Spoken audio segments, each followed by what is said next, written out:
শুভ সন্ধ্যা সবাইকে। সবাই কেমন আছেন? সুস্থ আছেন? আমার ক্লক টাওয়ারটা দেখে কি ভাবলেন লন্ডন? না না, এটা লন্ডন নয়, কিন্তু এটা আমাদের প্রাণের শহর কলকাতা। আজ মঙ্গলবার, অত্যন্ত একটা শুভ দিন। আজকের দিনে হনুমানজিকে পুজো করাকে শুভ মানা হয়। প্রতি সপ্তাহে মঙ্গলবার হনুমানজির পুজো করতে পারলে জীবনে সাফল্য লাভ করতে পারা যায়। আর এদিন কোনো জীব হত্যা করা উচিত নয়। তাই গুটি গুটি পায়ে চলে গেলাম হনুমানজির মন্দিরে।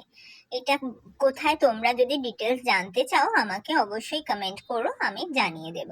এটা মেনলি লেক টাউনে। ওই যে ক্লক টাওয়ারটা দেখলে, ক্লক টাওয়ার থেকে হাঁটা পথে মাত্র 10 মিনিট হেঁটে হেঁটে চলে গেলাম। তারপরে সেখানে ঢোকার পথে গিয়ে প্রথম জুতো খুলে রাখতে হবে। জুতো খুলে রেখে বেসিনে হাত ধুয়ে প্রবেশ করতে হবে। দুটো প্রবেশদ্বার আছে, সেই প্রবেশদ্বারে ঘন্টাও বাঁধা আছে। তোমরা চাইলে সেখান থেকে যে কোনো একটা প্রবেশদ্বার দিয়ে ভেতরে প্রবেশ করতে পারো। প্রবেশ অবাধ, তবে 10টার মধ্যে কিন্তু ক্লোজ হয়ে যায়। আরও ডিটেলস তোমরা গুগলে পেয়ে যাবে, ইউটিউবে পেয়ে যাবে। এখন তো ইনফরমেশন পাওয়া কোনো বিষয় নয়। আর আজকের ওয়েদারটা কিন্তু ভীষণ ভালো ছিল, মেঘলা মেঘলা, খুব গরম নয়, যেতে খুব ভালো লেগেছে। তার মধ্যে মন্দির, মসজিদ, গির্জা যাই বলুন না কেন, এসব জায়গায় যেতে কিন্তু আমাদের খুবই ভালো লাগে। সেখানে গিয়ে 5-10 মিনিট বসবেন, দেখবেন সবার খুব ভালো লাগে, মন ভালো হয়ে যায়। আর ভেতরের পরিবেশটা দেখেছেন, এত সুন্দর না, মানে কি বলবো, মনে হবে বসে থাকি, বাড়িতে আর যাওয়ার দরকারই নেই। আমরা অনেকক্ষণ বসে থাকলাম। এই যে হনুমানজি, এনাকে দর্শন করলাম। নিচে বাল গোপাল আছে, দেখুন আমি ঝোলা ধরে টানলাম।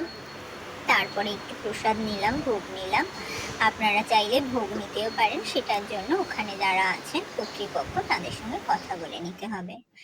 একটা শিবজি আছেন, মানে শিবলিঙ্গ আর কি। এছাড়া ভেতরে কারুকার্য দেখেছেন কত সুন্দর, মানে এত সুন্দর। আমি মন্দির দেখেছি, কিন্তু এটাও তার মধ্যে অন্যতম, খুব সুন্দর। মানে প্রত্যেক দিন কত মানুষ যে যায়, তার মধ্যে আজকে মঙ্গলবার, বুঝতে পারছেন, যারা জানেন, বেশিরভাগই মানুষ জানেন। আমরা কিছুক্ষণ এখানে বসে থাকলাম, তারপরে ধীরে ধীরে বাইরে বেরিয়ে এলাম। আমরা ভোগ নিইনি। বাইরে আমরা যখন বেরিয়েছি তখন বৃষ্টি শুরু হয়েছে। দেখুন এই যে বৃষ্টি পড়ছে, কি সুন্দর পরিবেশটা, দারুণ। কিন্তু ঝমঝমিয়ে বৃষ্টি পড়ছে, তার মধ্যে হেঁটে হেঁটে হেঁটে হেঁটে ধীরে ধীরে আমরা বাড়ির পথে চলে এলাম। আপনারা যদি যেতে চান আমাকে অবশ্যই জানাবেন, কমেন্ট করবেন, এবং আমার ভিডিও ভালো লাগলে অবশ্যই লাইক করবেন, শেয়ার করবেন, এবং আমার চ্যানেল বংতব্য চ্যানেল ইউটিউবে গিয়ে সাবস্ক্রাইব করবেন। Thank you.